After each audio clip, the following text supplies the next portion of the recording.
Hola, buenas tardes a todos y bienvenidos al webinar El hidrógeno renovable, oportunidades y retos para la industria energética. Este webinar está enmarcado dentro de las acciones de difusión del programa ejecutivo en hidrógeno renovable que dará comienzo el próximo 7 de noviembre en nuestra sede de EOI Sevilla, aunque puede cursarse igualmente 100% en remoto. Esta tarde nos acompaña Irene Bolea. Irene es doctora ingeniera industrial por la Universidad de Zaragoza. Inició su carrera profesional en la investigación aplicada, centrada en las tecnologías de captura de CO2. Posteriormente dio el salto al sector industrial, donde participó en la ingeniería de plantas de bioetanol de segunda generación, destacando su participación en el diseño de la primera planta Waste-to-Jet del mundo. Siempre vinculada a proyectos pioneros e innovadores de escala industrial, actualmente es la directora de tecnología de la empresa Hi-Fi, empresa dedicada al desarrollo de proyectos de hidrógeno y sus derivados en España, y directora académica del programa ejecutivo en hidrógeno renovable. Antes de dar paso a Irene, comentaros que al finalizar la webinar podréis realizar preguntas a través del chat que está habilitado. Por mi parte nada más, gracias nuevamente por vuestra presencia esta tarde. Así que Irene, cuando quieras. Hola, buenas tardes a todos. Muchas gracias, Eva. Pues hoy quiero dar unas pinceladas a los retos y las oportunidades del hidrógeno renovable y sus derivados. Entonces, ¿por dónde hay que empezar? Pues por el principio. ¿Dónde empieza todo? Empieza en un acuerdo en el que 195 países se ponen de acuerdo para decir que efectivamente la temperatura de la Tierra está subiendo y hay que limitarlo, ¿no? Y entonces Europa se pone como objetivo ser el continente neutro en carbono en 2050, ser el primero.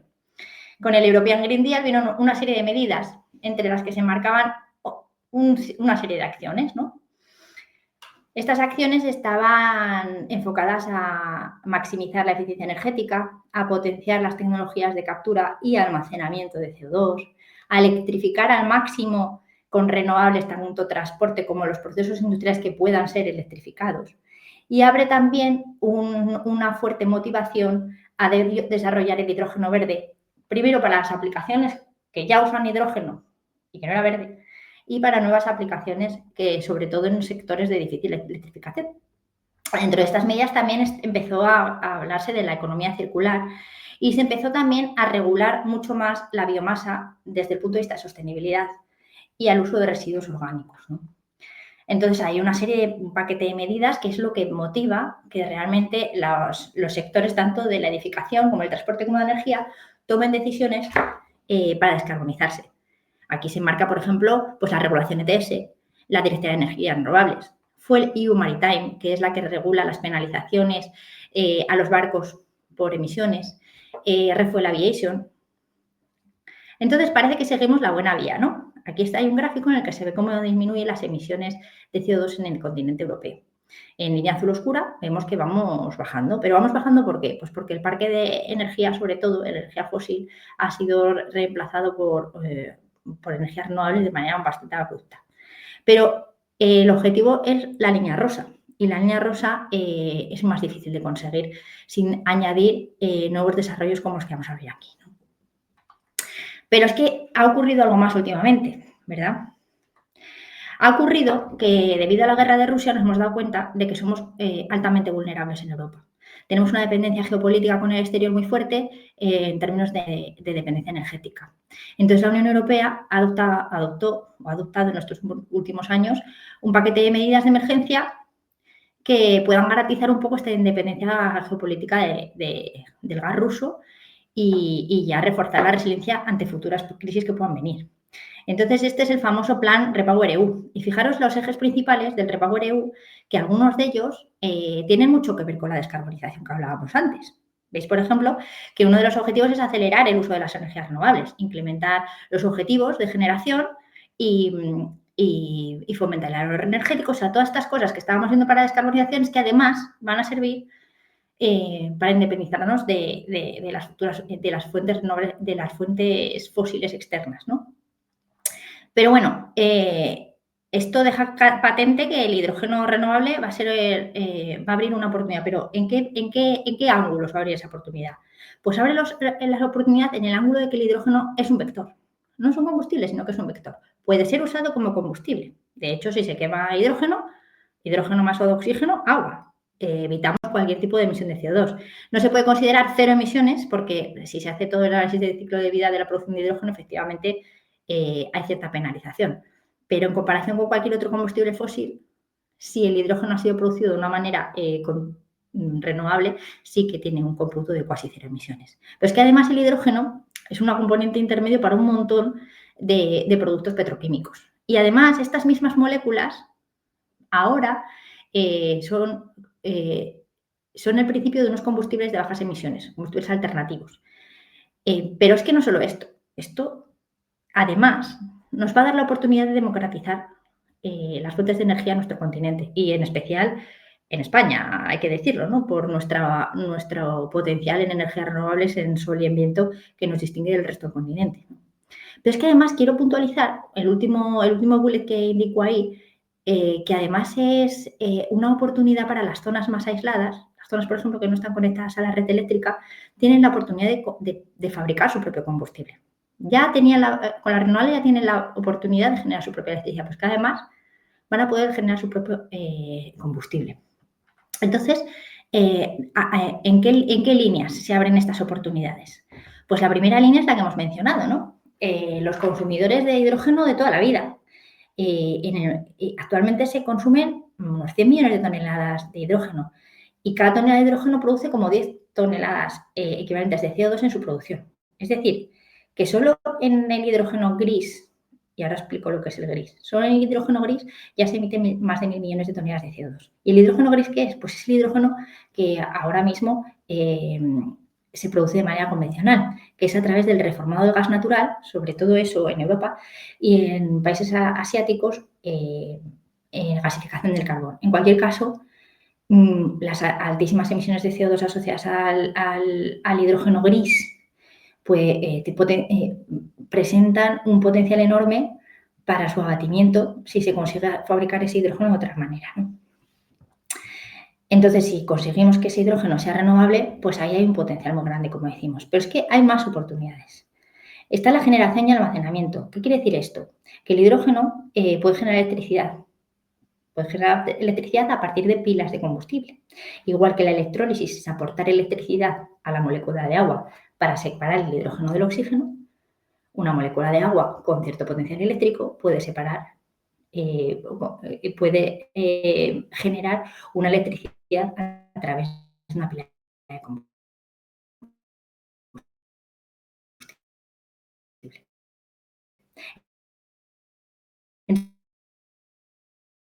Entonces, ¿qué permite? Pues permite muchas cosas. Por ejemplo, ¿qué tiene? ¿Por qué? Por kilogramo, pero es una molécula muy pequeña, de hecho es la más pequeña de la tabla periódica. Entonces, ese enorme volumen que ocupa hace que sea un desafío el almacenamiento y el transporte. Pero bueno, igualmente se puede, toda la vida se ha almacenado hidrógeno, que se puede, pero hay otras maneras de hacerlo también de manera más eficiente, por ejemplo, a través de otras moléculas, a través del amoníaco. De hecho, por ejemplo, en Japón se están probando turbinas de gas con amoníaco generado a partir de hidrógeno renovable. O sea, como veis, hay una amalgama enorme para el tema de la generación eléctrica y el almacenamiento de energía, ¿no? Pero bueno, igual lo que más se ha escuchado es el uso del hidrógeno en nuevos mercados, sobre todo en transporte, ¿no? En la foto os he puesto el ejemplo de cómo se transformaría un vehículo por dentro si fuera de pila de combustible. ¿Veis en azulito? Esos son como los tanques de almacenamiento de hidrógeno que se cargan muy rápido. A diferencia de los coches eléctricos, el hidrógeno se carga muy rápido porque va a mucha presión en el almacenamiento de la hidrolinera. Entonces, la diferencia de presión con el tanque hace que sea muy rápida la carga. Y es un motor eléctrico, igual que los coches eléctricos, solo que esa electricidad se genera a partir de una pila de combustible. Pero bueno, esta no es la única solución. También es posible, como veis a la derecha, quemarlo, como en un motor de combustión que conocemos. Hay un tipo de motores que son motores duales en el que se puede mezclar el hidrógeno con un combustible fósil a bastante altos porcentajes. De hecho, por ejemplo, el camión del París-Dakar de hidrógeno de este año llevaba este sistema en su combustión. Y hay muchas cosas más que se han probado. Por ejemplo, se ha probado hidrógeno en calderas domésticas, se ha probado en carretillas elevadoras de los grandes almacenes logísticos. Esto es una gran ventaja porque, de nuevo, la carga rápida del hidrógeno permite que no haya parones de la carretilla, como pasa con las carreteras eléctricas, ¿no? Y además confiere cierta independencia si el que tiene la hidrolinera de las carretillas eléctricas además está generando el hidrógeno con el electrolizador. O sea, ahí hay también una oportunidad de negocio bastante importante. A mí una de las aplicaciones que más me fascina es la de la minería. Veis ahí en pequeñito una foto de un camión típico de minería de estas minas más remotas. Por ejemplo, esto no me acuerdo si es en Chile o en Sudáfrica, porque se ha probado en los dos sitios. Pero es un camión de 2 megavatios. Es que 2 megavatios es yo le digo, una mini central de energía. Entonces, lo que tiene es producción de hidrógeno in situ, en la propia mina, en un sitio remoto, que le independiza mucho de la logística y transporte de diésel del exterior, ¿no? Además de que abarata mucho, porque como son zonas de mucha radiación térmica, se genera el hidrógeno de forma muy barata. Y luego la foto esa tan espectacular ahí del avión es en un avión de Airbus, porque bueno, Airbus es una de las compañías que más apuesta por la aplicación directa del hidrógeno en aeronaves. Pero además del hidrógeno solo como hidrógeno, hay muchas cosas que se pueden hacer con el hidrógeno. Se pueden hacer derivados del hidrógeno. ¿Y de qué hablamos cuando hablamos de derivados del hidrógeno? Pues hablamos principalmente de metanol, de amoníaco, de metanol y amoníaco, que además son dos moléculas que se comercializan en el mundo de manera masiva, porque son precursores. El metanol es precursor de un montón de productos, de siliconas, de oleofinas, de una gama inmensa de productos petroquímicos, y el amoníaco es el principal fertilizante que se usa en el mundo entero. Luego también hay una molécula que se llama SAF, que le he puesto ahí como SAF. SAF significa Sustainable Aviation Fuel, es decir, combustible sostenible de aviación, que con la E chiquitita nos referimos al que viene de esta formulación de hidrógeno más CO2. Hidrógeno más CO2 luego deriva en una cadena de hidrocarburos de Hs y Cs que llegan a ser calidad de combustible de aviación. Y la cuarta molécula es el metano, el CH4, el gas natural normal y corriente, que también se puede sintetizar a través de H2 y CO2. Fijaros de qué dos compuestos os estoy diciendo. De hidrógeno, producido ante ciertas condiciones de sostenibilidad, y CO2, que estamos diciendo que es que lo tenemos por castigo. O sea, se abre una amalgama enorme de usuarios, de consumidores y de mercados que son posibles gracias a este hidrógeno verde, ¿no? Pero ¿de qué hablamos cuando hablamos de hidrógeno verde? ¿Qué significa? El hidrógeno verde, la condición de hidrógeno renovable se ha determinado en base a los actos delegados de la Directiva de Energías Renovables. En el 2023, por fin, se sentaron las bases de lo que significaba ser RFNBO, Renewable Fuel of Non-Biological Origin, es decir, combustible renovable de origen no biológico. Básicamente, cualquier cosa que venga de hidrógeno electrolítico, es decir, de hidrógeno que ha sido producido a través de la electrólisis.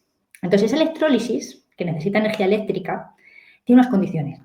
Y esas condiciones se determinan para asegurar que cada molécula de hidrógeno viene, sí o sí, de 1 megavatio hora de renovable existente, de renovable que no hace conflicto con la red eléctrica nacional y de renovable que está en ese momento produciendo energía. Pero es que además el concepto de renovable está asociado también al concepto de sostenibilidad, es decir, que no se emita CO2 en la producción de este vector energético.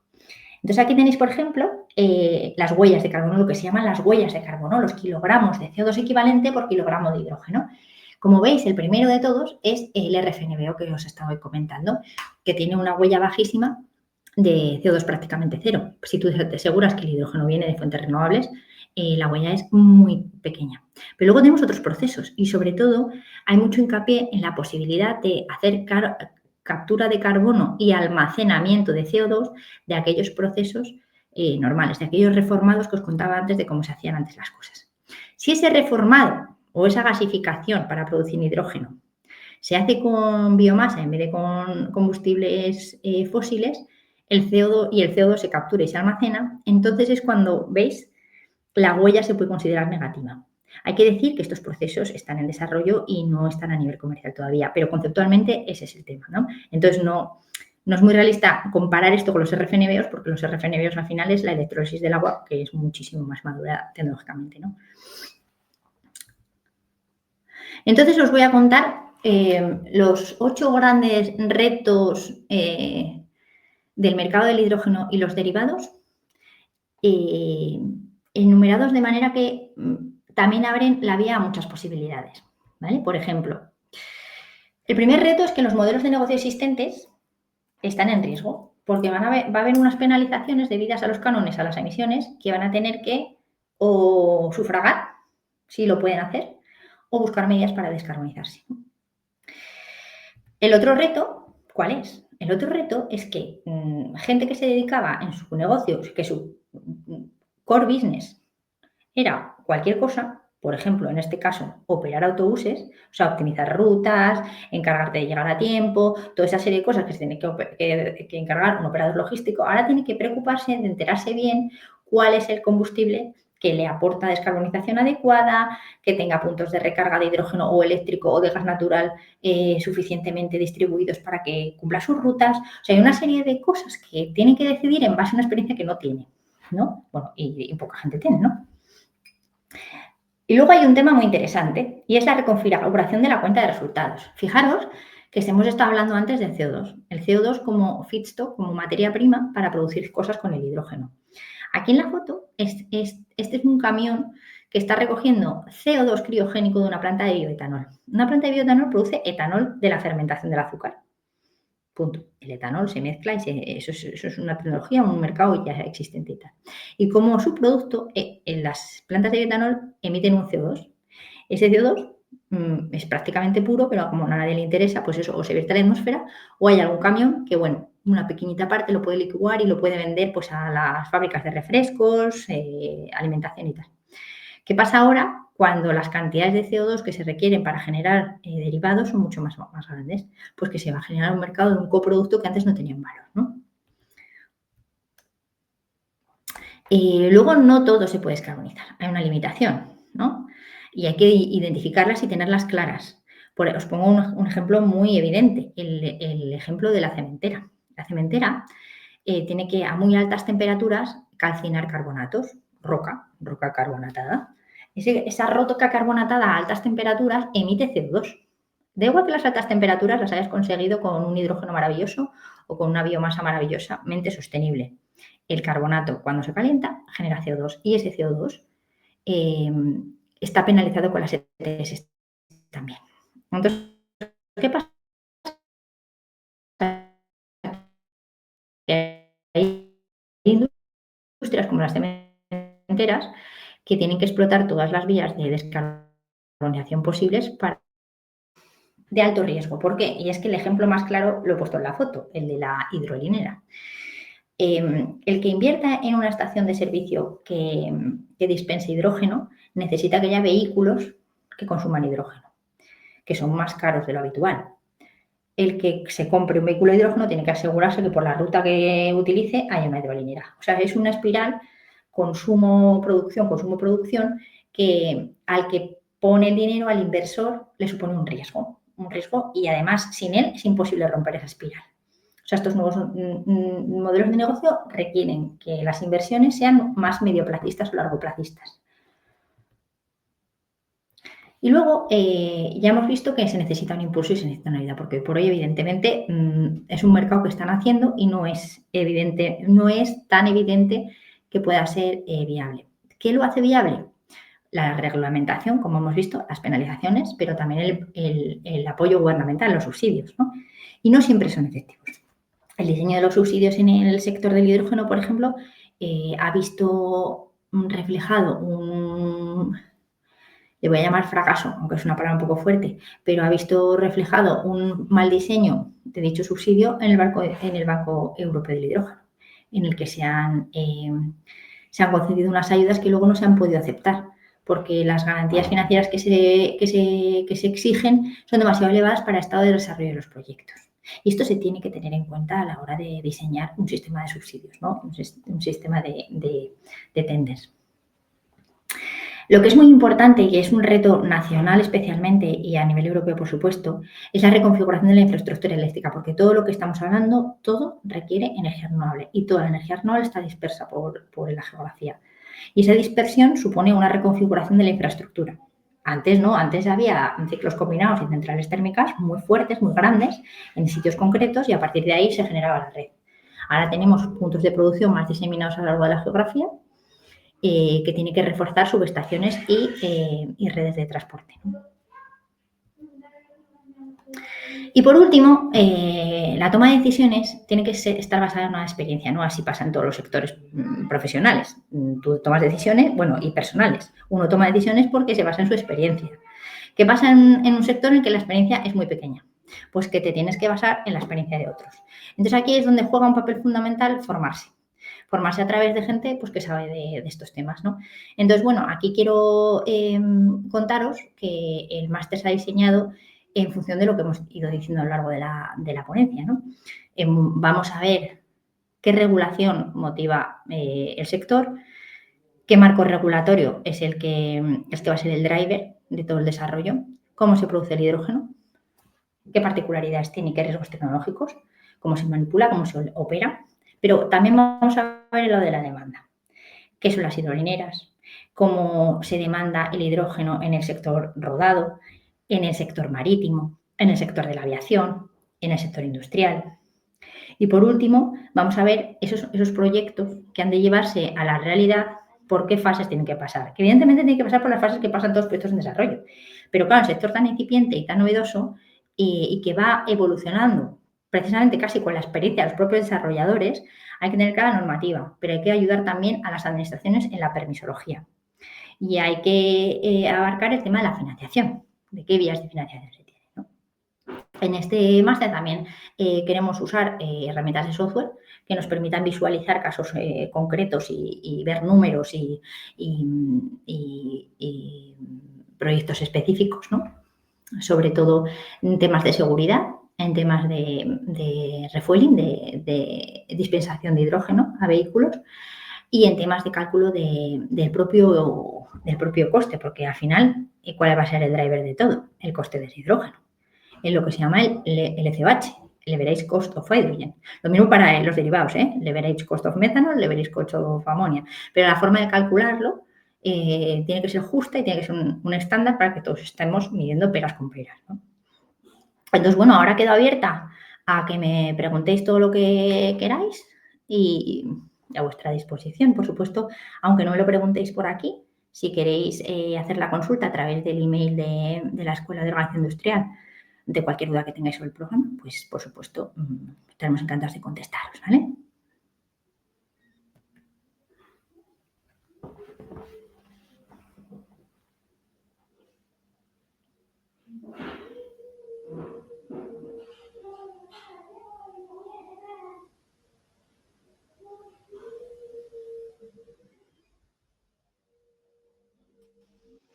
Irene.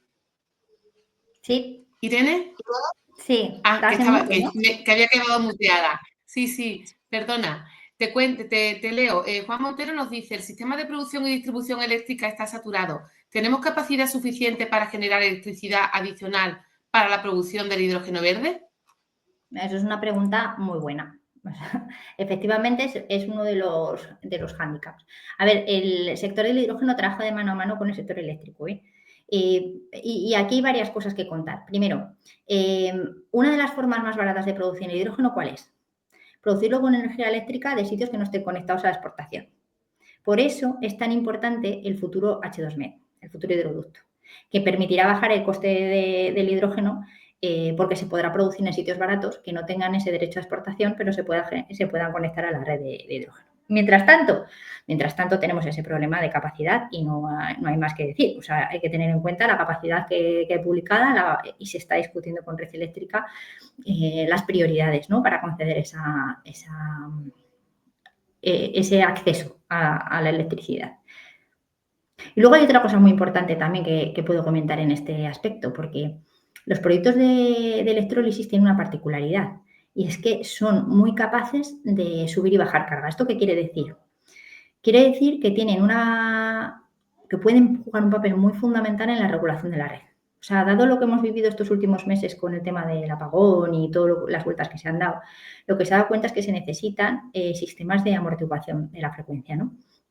Entonces, es verdad que hasta ahora había un sistema, hay diversos sistemas, yo no soy muy especialista en la materia, pero sí que es verdad que los electrolizadores, sobre todo los multimegavatios, los grandes, los que van a ser necesarios para los proyectos derivados de los proyectos de moléculas derivadas, van a ser capaces de bajar y subir carga si el sistema se lo pide. O sea, eso sería un upside para el sistema eléctrico.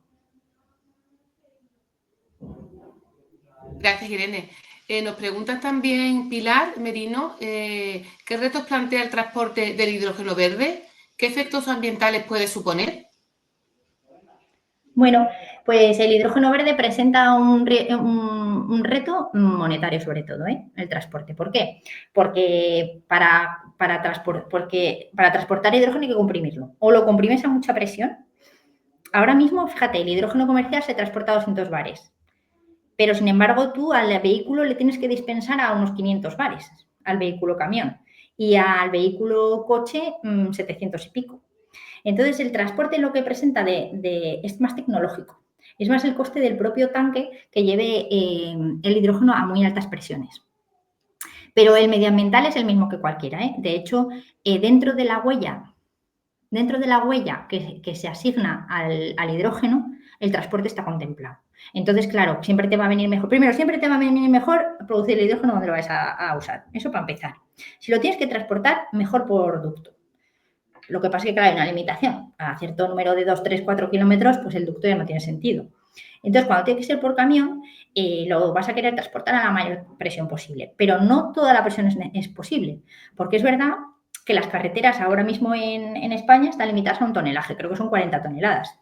Entonces, los camiones de más de 40 toneladas, por mucho que comprimas el hidrógeno, no puedes llevar más que esa carga.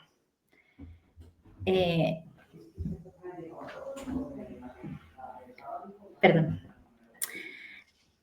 Entonces, que el reto está en la tecnología del almacenamiento en la cisterna. Pero el medioambiental es el mismo que cualquiera y hay que evitarlo igual que en cualquiera. Es decir, y esa huella se asigna. Y nosotros, por ejemplo, cuando evaluamos el transporte, no del hidrógeno porque no lo vamos a transportar, pero sí del CO2,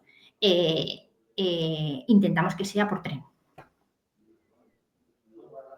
Nos preguntan también si hay hidrolineras ya en España, en la Unión Europea.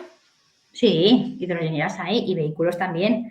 De hecho, mira, la primera hidrolinera que existe es privada, solo que le llamas y puedes usarla, en Albacete. Ajusa fue los primeros que montaron una hidrolinera. Ajusa y la Fundación del Hidrógeno Aragón.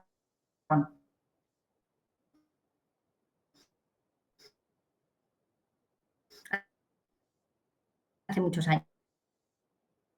Pero claro, fueron más pues, tipo piloto. En Madrid, en Zaragoza se está repostando los autobuses del aeropuerto en la estación del Cisne y en Bilbao también hay una estación de repostaje. Sí que hay repostaje. Pero el problema del repostaje no es técnicamente el repostaje en sí, sino la falta de cantidad de camiones necesarios para que sea viable poner más estaciones de servicio. Por eso hablaba de la pescaya que se muerde la cola. Hay un montón de proyectos activos. Aquí en Sevilla, por ejemplo, tenemos también un proyecto que ya está en operación. O sea que sí, la respuesta es sí. Muy bien. Nos dice también, actualmente hay muchos fabricantes de electrolizadores, pero poco off-taker. ¿Cómo podemos acelerar la demanda para impulsar el hidrógeno? Esa pregunta es el tema que quema. Es maravilloso. Pues el hidrógeno tiene muchas vías de consumo, ya hemos visto, ¿no? La principal vía de consumo van a ser las industrias petroquímicas. Véase, ya lo sabemos, no quiero decir nombres de compañías, pero ya los conocéis. Y ellos son los que primero van a dar el paso de electrolizadores multimegavatios que consumirán sus propios hidrógenos. El segundo paso va a ser fomentar el consumo. ¿Cómo se fomenta el consumo? Digo del uso directo del hidrógeno. Va a ser necesario un subsidio a la adquisición de camiones y de autobuses de hidrógeno. Ya hay algunos, de hecho, por ejemplo, el que os digo del aeropuerto de Zaragoza, pues ese tiene un pequeño subsidio y tiene que haber más. Tiene que haber una ayuda que salve el gap entre comprarse un camión convencional y comprarse un hidrógeno, porque realmente luego el precio del combustible compensa. Lo que pasa es que la inversión inicial es muy alta, pero el TCO, lo que se llama el Total Cost of Ownership, es decir, el total cost, el coste prorrateado por toda la vida del camión, sí que se da cuenta. El hidrógeno puede ser suficientemente apetecible, pero claro, la inversión inicial es muy alta. Entonces, para camiones y autobuses, nosotros creemos que tiene que haber, en realidad lo que debería haber es un subsidio que no subsidiara solo la producción o solo la demanda, sino que subsidiara el tándem. Eso por un lado. Y luego, por otro lado, lo que no le hace falta subsidio, porque ya está la regulación Fuel Maritime y Refuel Aviation, son los objetivos que tiene el sector marítimo y el sector de aviación para consumir. Y es más, el sector marítimo está muy enfocado a penalizar las emisiones de CO2 en las flotas y son agnósticos tecnológicamente, de momento. Pero el sector de la aviación tiene una subcuota, un subobjetivo de RFNBO. O sea, en el sector de la aviación lo que ven es que los biocombustibles están muy bien, están más cercanos, digamos, en realización a corto plazo, pero la materia prima necesaria para los biocombustibles es escasa.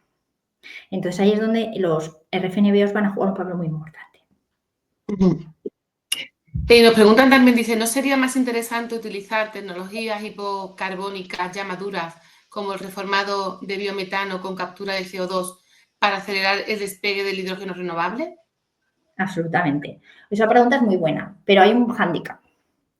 Primero, el biometano es poquito y muy disperso. O sea, no hay disponibilidad de biometano al nivel que se necesita. O sea, hablamos de órdenes de magnitud completamente diferentes. Para que te hagas una idea, una planta de biometano habitual puede producir 1.700, 1.400 toneladas al año de CH4, de gas natural.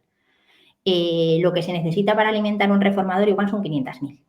O sea, esas son ligas diferentes, ¿no? Sí que se puede y, de hecho, probablemente muchos reformadores ya estén haciendo offset de emisiones a través de comprar garantías de origen de biometano, seguramente, pero no es el biometano suficiente para compensar. Y luego hay otro problema con eso, y es que tú puedes capturar el CO2, pero ahora mismo una infraestructura para almacenarla. En Europa hay 2 sitios donde almacenar CO2, en Noruega y hay prospecciones en algún sitio de Francia y por ahí. En España también tienes un proyecto de prospección y tal, pero que esté en operación te tendrías que llevar el CO2 licuado en barco hasta Noruega para inyectarlo en el yacimiento Northern Lights, que es el único que hay operativo ahora mismo. O sea, realmente no hay offset de emisiones a través del CCS, de la captura y almacenamiento de CO2 ahora mismo, ¿no? Entonces sí, es muy buena opción, pero necesitamos más cosas. Muy bien, y por último, Irene nos pregunta Pilar de nuevo, ¿y el transporte inducto? Esa pregunta, por lo de antes de las emisiones de los camiones, ¿no? Exactamente.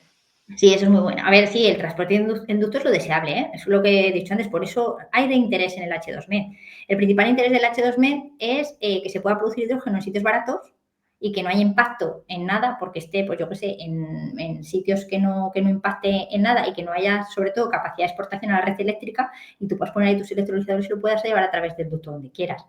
Si tú produces hidrógeno en un sitio y lo necesitas en otro, pues es mejor que mires a producir hidrógeno donde vayas a usarlo, ¿sabes? De hecho, por ejemplo, pues lo que te digo, las petroquímicas tienen las parcelas alrededor de sus plantas para producir hidrógeno ahí y hacer las canalizas por ducto. Los ductos de hidrógeno son completamente normales, tienen sus normas ASME, sus normas ISO y no hay ningún riesgo en los ductos per se, ¿sabes? Es más que cuando tú tiras una tubería tienes que ver por dónde pasas. Entonces, cuando hay mucha distancia, los derechos de paso, la permisología, el impacto y bueno, y la propiedad de la gente por la que pasas, hay que tenerlo en cuenta. Entonces, a cierto número de kilómetros no merece la pena, pero bueno, ni hidrógeno, ni CO2, ni nada, en general, ¿sabes?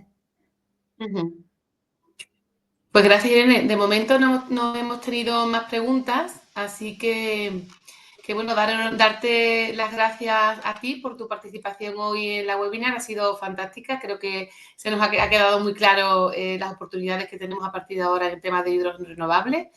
Y bueno, emplazar a los asistentes a que puedan contactar con nosotros a través de nuestra web por si necesitan más información sobre el programa de hidrógeno renovable. y que mañana van a recibir la grabación y la presentación que tú nos has hecho esta tarde. Así Muy que, bien. sin más, por mi parte, darte de nuevo las gracias, Irene. Gracias a vosotros. Muchas gracias. Hasta luego. Adiós.